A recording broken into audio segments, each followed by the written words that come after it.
Vinyl Skateboards brand review. Vinyl Skateboards is the newest skateboarding company owned by OG hottie Blake Carpenter and filmmakers Kevin Perez, George Villagomez, and Joe Montalone.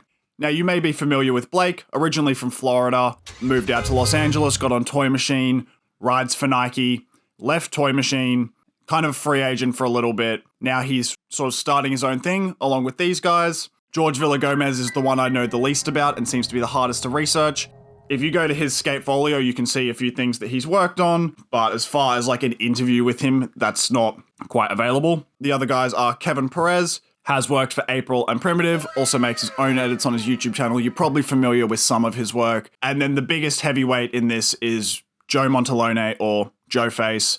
He is the global brand and team manager at Dickies, and he's been there for over a decade. So what's the actual title? The actual title is the Global Brand and Team Manager for Dickies Skateboarding. So you take care of all the team. I feel like you take care of a lot more than that at Dickies, though. I kind of oversee everything skateboarding related, and then if they need me to step into some other stuff, sometimes I'll do that too. I feel like you guys are doing a good job over there, bro. Just keeping it real, man. It's pretty well known that when you work in the skate industry, you play a heap of roles anyway, but let me read you out his credits on the Honeymoon video. So on the Honeymoon video, he is credited with director, executive producer, principal cinematographer, additional 16mm photography, editor, talent management, visual effects, and titles. So the individuals who are starting this brand do have a lot of history within the skate industry. Basically, to announce the brand, we have a video, and then we have interviews from 3 of the 4 members about vinyl skateboards. So Blake did a Thrasher interview, and Kevin Joe Face did a 9 Club. But according to all of them, basically it was started in the group chat because Blake was kind of floating around for a bit, and wouldn't it just be cool to start a new board brand, because that's really what we all need right now, is another board brand? All right, let's start with the video and the team. The video, if you look at these guys' line of work, you probably are going to know what to expect. It's fine. There is some good skating in here, but it's not like this video is breaking the mold or anything like that. The music is pretty much more or less what you'd expect in 2024, 2025. There's some hip hop for the ledge skating, and it is something a bit more interesting at the end, but even then you're like, I feel like I've heard this in a video somewhere before. As for the actual team, it is Blake Carpenter, Art Cordova, and Thomas Tristis. Blake Carpenter, I'm kind of in between on, to be honest. I don't feel particularly strong about him either way. I like some of his footage, but I've never been particularly attached to him. I do understand why he's big within the industry and why people do have a lot of respect for him. He's just never really done anything for me personally. Art Cordova, don't really like him. I'm just not really into his style. I think he skates kind of too slow on some of the ledge clips, and I'm just not a huge jumping fan. I just kind of think he's mid. And then how much everybody's trying to hype him up. Like in this 9 Club, Kelly's like, it's going to be cool to see him because he does his street shit all day. But in that contest, it'll come out really soon. People are like, damn, he's that dude. Maybe I'm scarred from PSL and that's why I don't like him. But they keep saying he's next up. I'm like, I don't see it. Thomas Dristis, however, is a beast. His footage in this is really good. Sometimes the drip is kind of questionable. What the heck? But the actual skating itself is really solid and really interesting. So overall, I think the video's fine. It's a little bit generic, but the skating level is really high, and I think it's a good first offering to at least set the bar for the level of skating that you want to produce from this company. But often, the video is kind of indicative of what the brand will be. So when I say the video is generic and bland, that is also kind of how I feel about the product from this brand. So basically the vision for the brand, and this is said in Blake's interview, but it's also said in the 9 Club, just to be a more positive brand, setting a better example, giving back to communities, selling in shops is a really big point. I think that's a strong brand ethos to set out with. Where I think it starts to go astray is with the actual product. So as far as the roles in the company go, it's a bit more broken down in the 9 Club, but Blake barely even touches on it. So Joe Face is doing the business side. That makes sense. Kevin's doing the media side, also makes sense because he's a filmer. And then George's role in this, definitely a filmer. Other than that, I guess he's doing some of the art. His role is less clear. On the point of art, it also doesn't seem to be a super big, clear focus of this brand. Even in this interview with Joe Face and Kevin Perez, Joe Face is talking about which distributors he's using by name. Bobby Boyd out of Atlanta doing sales for us in the United States, and then the homie Chachi is doing international sales. Oh, we're using BBS for the wood shop. BBS. Yeah. Like he's talking about all these like very technical things. It's like, who's making the graphics? You talk about Chris Millick making Frog graphics. But like Frog kills it.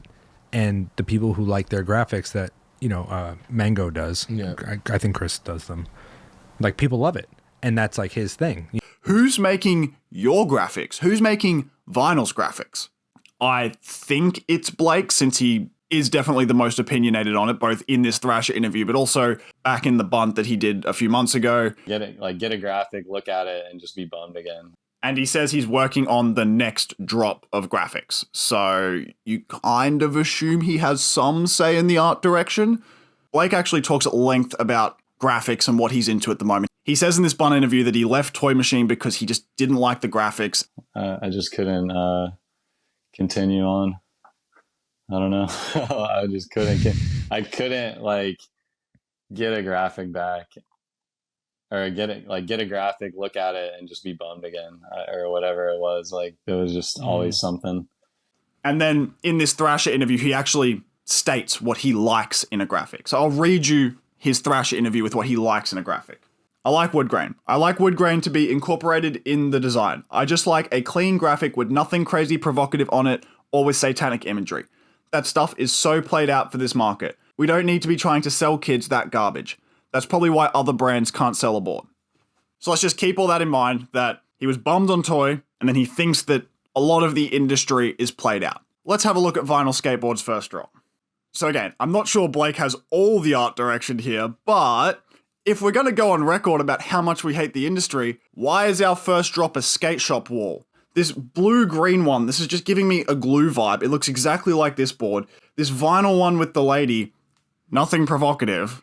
Kind of reminds me of a Quasi board with this big writing down the side. The one next to it also reminds me of a Quasi board. And then this vinyl one over here, Blake Carpenter's Pro model, this style of just printing something in the middle is very played out. Everybody does this. This is not a new style. Also, with Blake's Pro model, there is something else to be noted here. In his Thrash interview, he basically comes out and says he's found God recently or whatever. All good, not here to pick on a man for his faith. They also ask him, would you ever do a Christian-themed graphic? Definitely. I already have, subliminally. I mean, they've already got these subliminally satanic graphics, so why shouldn't we do things to have a positive impact? Now, I do have to thank Slap for this one. He's literally just stuck a biblical angel on the bottom of a board. This is a Bible interpretation of what an angel looks like, so very subtle. But to me, this whole board brand feels as if they've taken everything that was popular in the industry right now and then dumbed it down for a more family-friendly audience. To me, this kind of feels like the Christian rap of board brands. I'm walking with God, I don't need a drink. The devil be talking, I don't entertain. I'm walking in faith. You know what I mean. They're just Christian rapping the whole deal. Like, I just went through that with the boards. Let's go to their website. Oh, what would you know? It's a dumbed down version of the Violet website.